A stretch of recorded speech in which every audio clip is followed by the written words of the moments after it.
미국 연방준비위원회 금리 재인하 발표. 비트코인은 7만 5천 달러에서 진동 이더리움 자금 이체 세대 교체. 한 사람의 광희로 이어진다. 암호화폐, 러시아의 새로운 무기. 푸틴 달러 구속을 깨겠다고 다짐. The supervision of the respective BRICS institutions. DMM 크립토 NFT, 새로운 방식 시도. S&P 거래가 과연 이대로 대세를 탈 수 있을까? 트럼프 취임, 코인베이스 CEO 자산 20억 달러 이상 급증. 가상화폐가 범죄 온상이 되나? 중국 경찰 강력 대응. 암호화폐로 세계를 재측정하며 24시간 부의 코드를 장악하여 함께 천천히 부자가 되어갑니다. 11월 8일 금요일 비트코인 TV 한국어 채널 마이클입니다. 우선 먼저 무한한 가능성을 가진 MFT가 후원하는 24시간 코인 시장 데이터 헤드라인을 살펴보겠습니다. 오늘 새벽 미 연준은 금리를 25 베이스 포인트 인하하며 금리 범위를 4.5%에서 4.75%로 조정했다고 발표했습니다. 이는 올해 두 번째 금리 인하로 예상대로 진행되었습니다. 이번 결정은 다소 매파적이어서 향후 금리 인하에 대한 논란이 예상됩니다. CME 데이터에 따르면 12월 현재 금리가 유지될 확률은 29%, 25 베이스 포인트 금리 인하 확률은 71%입니다. 내년 1월 25bp 금리 인하 확률은 53%, 50bp 금리 인하 확률은 30.4%입니다.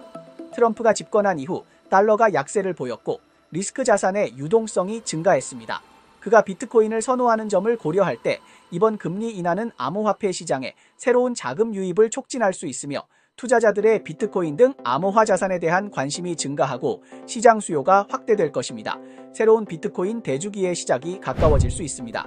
어젯밤 비트코인은 7만 4천 달러 구간에서 소폭 조정된 후 빠르게 76만 달러로 반등했습니다. 초인항 데이터에 따르면 전체 네트워크의 롱숏 포지션이 거의 비슷하며 롱 포지션이 약간 우세합니다. 현재 비트코인 가격은 새로운 최고치를 기록했으나 미결제 계약은 여전히 높은 수준을 유지하고 있으며 총 가치는 약 500억 달러에 달합니다. 오늘 오전 11시 기준으로 비트코인은 7만 7,990 달러 근처에서 횡보하고 있습니다. 만약 7만 4천 달러를 하회하면 롱 포지션 청산이 약 19.25억 달러에 이를 수 있으며 78천 달러를 돌파하면 숏 포지션 청산이 약 12.83억 달러에 이를 수 있습니다. 이는 지지선을 제공하는 한편 연쇄 청산 리스크도 동반하고 있습니다. 오랜 침묵을 깨고 이더리움이 갑자기 3천 달러에 근접하면서 급등했습니다. 이더리움이 깨어난 것일까요? 지난 7일 동안 이더리움은 6억 7천일억 달러의 순유출을 기록하며 전체 네트워크에서 가장 큰 순유출을 보였습니다. 많은 보유자들이 고점에서 매도하면서 자금이 빠져나갔습니다. 그러나 현물 ETF 시장에서는 이더리움이 두각을 나타내며 11월 6일 하루 동안 순유입이 529만 달러에 달해 체인상의 3,410만 달러 순유출을 상쇄했습니다. 체인상 자금의 유출은 눈에 띄지만 여전히 많은 자금이 유입되고 있습니다. 현재 이더리움은 새로운 보유자들과 기존 보유자들의 교체 과정에 있으며 이는 이더리움의 미래에 긍정적인 영향을 미칠 것입니다. 좋아요와 팔로우를 눌러주세요. 24시간 이내의 가상화폐, 블록체인 마이닝 업계 최신 동향을 정리해드립니다. 러시아와 우크라이나 문제에 대해 트럼프는 평화를 지지한다고 밝혔습니다. 그는 여러 차례 우크라이나의 나토 가입을 비판했으며 트럼프는 우크라이나의 나토 가입을 일방적으로 결정할 권한은 없지만 분쟁을 협상으로 해결할 것을 제안했으며 자신이 대통령이 된다면 단기간 내에 평화를 이룩할 수 있다고 주장했습니다. 현재 트럼프는 미국의 새로운 대통령으로 선출되었고 푸틴은 트럼프가 당선된 후 공개적으로 축하의 말을 전했습니다. 겉보기에는 두 사람의 관계가 좋지만 바이든 정부에서 러시아는 여러 나라로부터 경제 제재를 받았고 탈달러화는 러시아에서 지난 몇 년간 유행어가 되었습니다. 최근 브릭스 국가들의 비즈니스 포럼에서 러시아의 푸틴 대통령은 암호화폐와 투자에 관한 새로운 발언을 했으며 이로 인해 가상화폐 업계는 뜨거운 반응을 보였습니다. 최근 열린 BRCS 비즈니스 포럼에서 러시아의 푸틴 대통령은 브라질, 러시아, 인도, 중국, 남아프리카 공화국 등 BRCS 국가들의 투자에 암호화폐를 사용할 것이라고 약속하며 새로운 BRCS 국가 결제 플랫폼을 발표했습니다. BRCS 결제 플랫폼은 스위프트 시스템에 대항하는 결제 시스템으로 더욱 중립적이고 안전하며 미국의 통제를 받지 않습니다. 이 시스템이 시행되면 러시아의 결제 시스템은 달러의 제약을 받지 않게 됩니다. Want to come up with the discussion of the use of digital currencies in investment developments. by BRICS member states inside the group and also in the interests of other developing and emerging economies with good prospects. And we are to come up with a toolkit that will be under the supervision of the respective BRICS institutions. 스위프트 시스템은 강력하고 안정적이며 거의 모든 은행이 의존하고 있지만 미국의 통제를 받습니다. 현재 제재와 분쟁이 빈번하게 일어나고 있는 상황에서 스위프트는 정치적 도구로 사용되고 있으며 각국은 이에 대해 좋아하면서도 싫어하는 복잡한 감정을 가지고 있습니다. 러시아가 이 시점에서 암호화폐에 주목하는 것은 분명히 가상자산이나 채굴 등을 통해 국제 제재를 우회하고 국제 무역에 계속 참여하기 위함입니다. 또한 러시아는 이란과 협력하여 금을 기반으로 한 스테이블 코인을 출시하며 독립적인 결제 네트워크를 구축하려는 의도를 보였고, 이는 푸틴 대통령이 세계 금융 시스템을 재구성하려는 야망을 나타냅니다. 일본의 다각화된 인터넷 기업인 DMM그룹은 1999년 도쿄에서 설립된 이후 일본 내에서 막대한 영향력을 자랑합니다. 3,500만 명 이상의 사용자를 보유하고 있으며 전자상거래, 비디오, 게임, 암호화폐, 교육 등 다양한 분야에서 서비스를 제공하고 있어 일본인의 일상생활에 깊숙이 관여하고 있습니다. 대략 10년 전 DMM은 게임 사업에 진출하기 시작했으며 현재는 카드게임, 롤플레잉 게임, 전략 게임 등 다양한 게임 장르를 포함하고 있고 여러 인기 게임으로 광범위한 사용자 기반을 확보하고 있습니다. 2021년 3월 DMM은 웹3 분야에 주목하며 자체 NPT 플랫폼을 출시해 이 분야에서 큰 활약을 하고 있습니다. まずはそのブラウザゲームと親和性の高いWeb3 のゲームの領域っていうのにチャレンジして、そこからいろんなエンタメ領域のサービスとか、この前発表したようなディピン系のサービスだったり、リアルワールドアセットみたいなところまで広げていきたいなと思ってます。NFT 플랫폼을 출시한 이후 DMM은 사용자가 NFT를 구매, 판매 및 거래할 수 있는 장소를 제공하고 있으며 특히 일본에서 인기 있는 애니메이션, 게임, 예술 IP와 결합하여 유명 IP와 협업한 NFT를 출시하고 있습니다. 또한 DMM은 지속적으로 오리지널 게임을 출시하며 유명 IP와 협업하여 게임 콘텐츠를 개발하고 있습니다. 최근 DMM 크립토는 블록체인과 NPT 기술을 탐색하고 있으며 이러한 기술을 게임 비즈니스에 통합하려는 노력을 기울이고 있습니다. 최근에는 SMP 거래라는 새로운 기능을 출시하여 사용자가 DMM 크립토의 웹3 프로젝트인 시무 프로토콜에서 게임을 하며 암호화폐와 로열티 포인트를 쉽게 얻을 수 있게 되었습니다. 이 기능은 많은 플레이어들로부터 좋은 평가를 받았습니다. そうですね、Web3 のゲームの特徴ってやっぱりコミュニティの人の参画がすごくしやすいっていうのが特徴だと思いますし、なんか運営だけで作るものっていうよりはコミュニティの人たちと一緒にその文化だったりとかエンタメを作り上げていきたいなと思ってますので、はい、よろしくお願いします。 대부분의 일본 사용자들은 암호화폐에 대해 부정적인 시각을 갖고 있을 가능성이 높습니다. 그들은 암호화폐를 위험한 자산으로 간주하거나 투기적 행동으로 볼 수 있습니다. 스테이블 코인은 비트코인이나 이더리움보다 상대적으로 안정적인 화폐로 간주되며 다양한 사업을 전개하는 DMM은 스테이블 코인 발행에 대해 어떻게 생각할까요? なんか今までのステーブルコインだとやっぱり担保資産がちゃんとしているのかとかっていう面で不安もあったと思うんですけど、今の日本の新しい規制の下で発行できるステーブルコインは、ちゃんと法的にも担保されていることが保証されているので、そういう意味での信頼感っていうのはあるのかなと思ってますね。 나가토 카사키 CEO가 언급한 대로 일본의 블록체인 발전 전망은 매우 기대됩니다. 특히 기술과 정책 양측의 지원을 받으며 일본의 블록체인 산업은 독특한 잠재력을 보여주고 있습니다. 일본은 2017년 비트코인을 법정 지불 수단으로 인정한 세계 최초의 국가 중 하나로 블록체인 기술 발전에 강력한 지원을 했습니다. 또한 최근 몇 년간 금융 기술 분야에 대한 적극적인 탐색을 통해 일본 정부와 기업들은 블록체인 기술의 광범위한 응용을 추진하고 있습니다. 금융 공급망 관리, 게임, 의료 분야까지 아우르며 일본의 기술 혁신과 엄격한 규제 태도는 블록체인 발전에 견고한 기초를 마련하고 있습니다.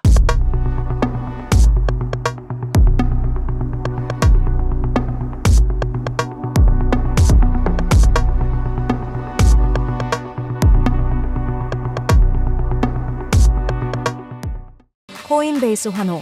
미국이 암호화폐를 가장 지지하는 국회를 맞이하다. 국경을 넘는 돈 세탁 블랙홀, 8억 대사건 해결, 중국 경찰 가상화폐 범죄 단속 강화. 미국 대통령 선거에서 트럼프가 승리하면서 암호화폐 지지자들뿐만 아니라 미국 암호화 거래소인 코인베이스의 주가는 수요일에 31% 상승했습니다. 코인베이스는 브라이언 암스트롱이 2012년에 창립하고 CEO를 맡은 회사로 2021년에 상장되었습니다. 암스트롱은 이 회사의 10% 이상 지분을 보유하고 있습니다. 그는 특정 정당을 공개적으로 지지하지는 않았지만 반암호화폐 정책은 나쁜 정치라고 강조하며 이번 선거는 암호화폐 분야의 승리라고 언급했습니다. 코인바세는 대통령 선거에 참여하지 않았지만 암호화폐를 지지하는 입법자들이 국회에 진입할 수 있도록 전력을 다해 지원했습니다. 최신 제출된 문서에 따르면 브라이언 암스트롱은 보유한 3,480만 A주와 B주로 인해 주가 상승에 따라 약 21억 달러의 자산 증가를 경험했다고 합니다. 2024년 선거 주기 동안 코인베이스는 PAC 정치행동위원회를 통해 페어쉐이크에 7억 5천만 달러 이상을 광고 기금으로 기부했습니다. 암스트롱은 X 플랫폼에 글을 올려 암호화폐를 지지하는 미국 국회가 곧 들어설 것임을 기념하며 이번 선거에서 247명의 하원 의원과 15명의 상원 의원이 암호화폐를 지지하게 되었으며 국회의원 수는 261명의 하원 의원과 17명의 상원 의원으로 늘어나 역대 가장 암호화폐를 지지하는 국회가 되었다고 밝혔습니다. And I believe within 5 years, 1 billion people in the world will have cryptocurrency, and it'll shift from this investment phase to the utility phase, meaning people actually using cryptocurrency to buy goods and services and transact in the economy. Cryptocurrency is going to be a great democratizing force for the world because it's going to level the playing field. I believe that access to financial services is a basic human right. 이번 미국 대선에서는 205명의 암호화폐 지지 하원 의원과 14명의 상원 의원이 국회에 진입하게 되었으며 이는 미국이 본격적으로 암호화폐 시대를 맞이한 새로운 이정표라고 할 수 있습니다. 어떻게 구분하든 이번 선거는 암호화폐의 거대한 승리라고 할 수 있습니다. 코인베이스가 위기를 극복하며 이런 국회를 만들어낸 것이죠. 또한 앨런 머스크는 이번 선거에서 가장 중요한 열쇠 중 하나였을 것입니다. 그가 트위터를 인수하고 전통적인 미디어의 영향을 받지 않고 표현의 자유를 보장하는 정보 전달 플랫폼을 유지한 덕분에 오늘날 우리가 겪고 있는 상황이 가능해졌습니다. 그에게 경의를 표합니다. 중국은 가상화폐에 대한 태도가 언제나 명확하고 엄격합니다.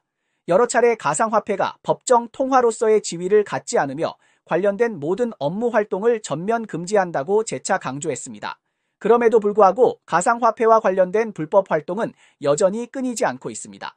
가상화폐의 익명성은 거래자에게 개인정보를 보호할 수 있는 수단을 제공하고 그 글로벌 특성은 자금의 국경 간 이동을 용이하게 합니다. 하지만 이러한 특성은 범죄자들에게 자금을 세탁할 수 있는 도구가 되기도 합니다. 거래의 네트워크화와 국경을 넘나드는 특성은 자금 흐름을 추적하기 어렵게 만듭니다. 최근 미디어는 중국 경찰이 8억 원 이상에 달하는 가상화폐 세탁 사건을 적발했다고 보도했습니다. 과연 누가 이렇게 대담하게 범죄를 저질렀을까요? 함께 살펴봅시다. 올해 7월 베이징 경찰은 직무침해 사건을 조사하던 중 용의자 장모가 해외 지하 돈 세탁 업체를 이용해 2천만 원이 넘는 불법 자금을 이전시켜 민간 기업에 큰 손실을 끼쳤음을 발견했습니다. 수사를 진행한 결과 경찰은 용의자 여모와 그 일당을 특정했습니다. 여모는 해외에서의 생활 조건을 활용해 범죄 활동을 지휘했으며 고수익을 미끼로 국내의 친척인 천모, 탕모 등을 범죄에 끌어들였습니다. 이 일당은 상류 범죄 자금을 받자마자 빠르게 가상화폐를 구입하고 분할하여 판매하는 방식으로 불법 자금을 세탁하고 해외로 이동시켰습니다.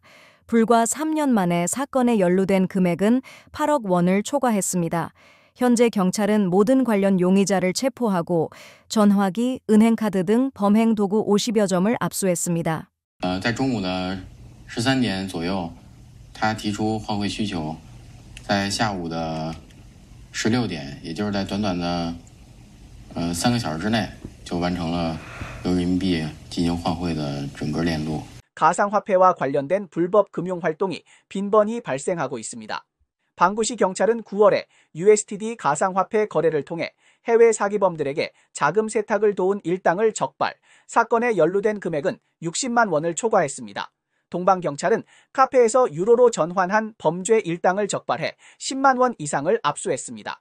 10월 25일 다친 경찰은 해외 채팅 도구를 이용해 가상화폐로 사기 자금을 이동시킨 범죄 일당을 체포 20만 원이 넘는 금액을 압수했습니다. 샤먼에서 샹안 경찰은 제4자 결제 플랫폼을 이용해 해외 범죄 일당에게 자금 세탁을 도운 지하 돈 세탁 업체를 적발했으며 사건에 연루된 금액은 1억 원을 초과할 것으로 추정됩니다. 가상화폐와 관련된 불법 범죄 활동은 빈번히 발생하고 있으며 중국 정부는 이에 대해 강력한 단속을 유지하고 있습니다. 최근 이더리움 재단은 2024년 보고서를 발표했습니다. 보고서에 따르면 재정 예비금은 2024년 10월 31일 기준으로 약 9억 7만 2020만 달러에 달하며 이 중 81.3%인 7억 887만 달러는 암호화 자산으로 주로 이더에 해당하며 이더 총 공급량의 0.26%를 차지합니다. 11월 8일 글로벌 부호 순위에 따르면 일론 머스크의 재산은 전날보다 4,770억 달러 증가하여 총 자산 2,903억 달러에 달했습니다.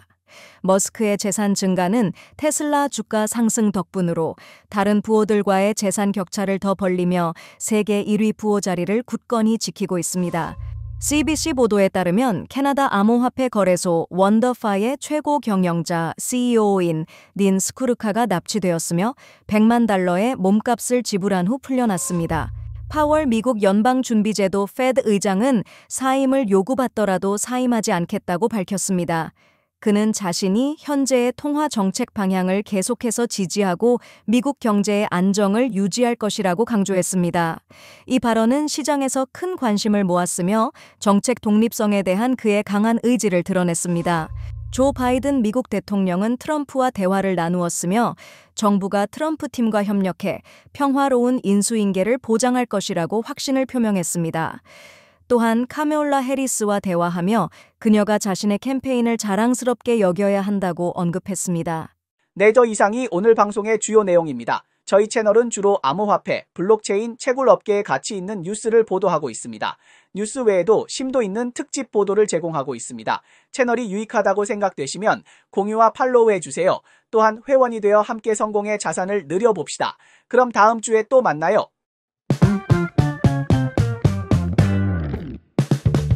祝 BTV 5周年生日快乐！5岁生日快乐！50岁快乐！祝贺碧链合在5周年！恭喜 BTV 频道和 Michael 哥5周年生日快乐 ！Respect， 加油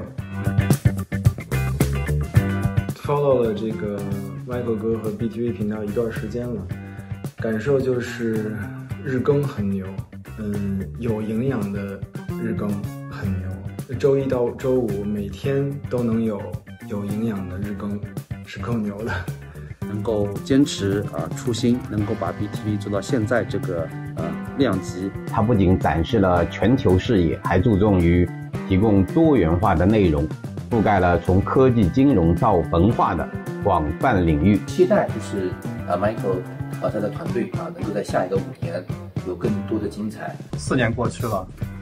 很高兴看到 Michael 仍然在坚持。大家好啊，今天是2019年的10月28号，选择今天来更新我们第1期的这个币链何在呢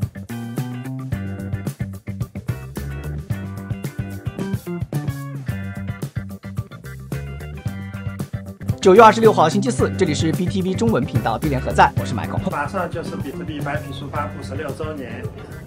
也刚好是 Bitcoin TV 5周年，那在这里呢，祝愿 BTV 发展越来越好，愿频道在未来的发展中能够不断的创新。大家好，我是查理，你们的老朋友了，也是你们俗称的卷王从去年开始到现在，也是跟 Michael 一起，真的是用脚吧。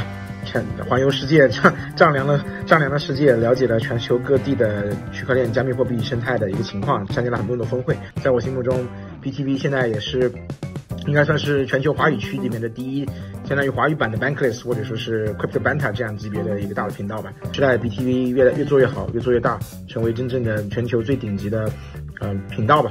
让华语的声音能够让全世界看到。Hello， 大家好，我是 Miranda。BTV 的内容更新频率很高，每天都可以带来最新的加密市场动态以及独特的视角，不仅能够看到宏观的经济分析，还有对加密货币市场的影响，还能分享不少赚钱的商机给大家。在 BTV 5周年之际，我真诚的祝愿 BTV 频道能够继续蓬勃发展，成为亚洲乃至全球的加密流量中心。10月23日水曜日 Bitcoin TV Japan の松島です。 Hôm nay là thứ Tư ngày 23 tháng 10, đây là kênh Bitcoin TV Việt Nam và tôi là biên tập viên Việt Anh. 23 de octubre, miércoles, estamos en el canal español de Bitcoin TV. Soy David. 10월 23일 수요일 비트코인 TV 한국어 채널 마이클입니다. 期待 Michael 哥给我们带来更多更精彩的内容，成为全球加密爱好者的首选平台。BTV 的各位观众朋友们，大家好，我是 GitHub 创始人韩林，我也是 BTV 的一个观众。Michael 老师节目确实做得非常优秀，会更新整个行业的最新的新闻报道，还有深刻的分析。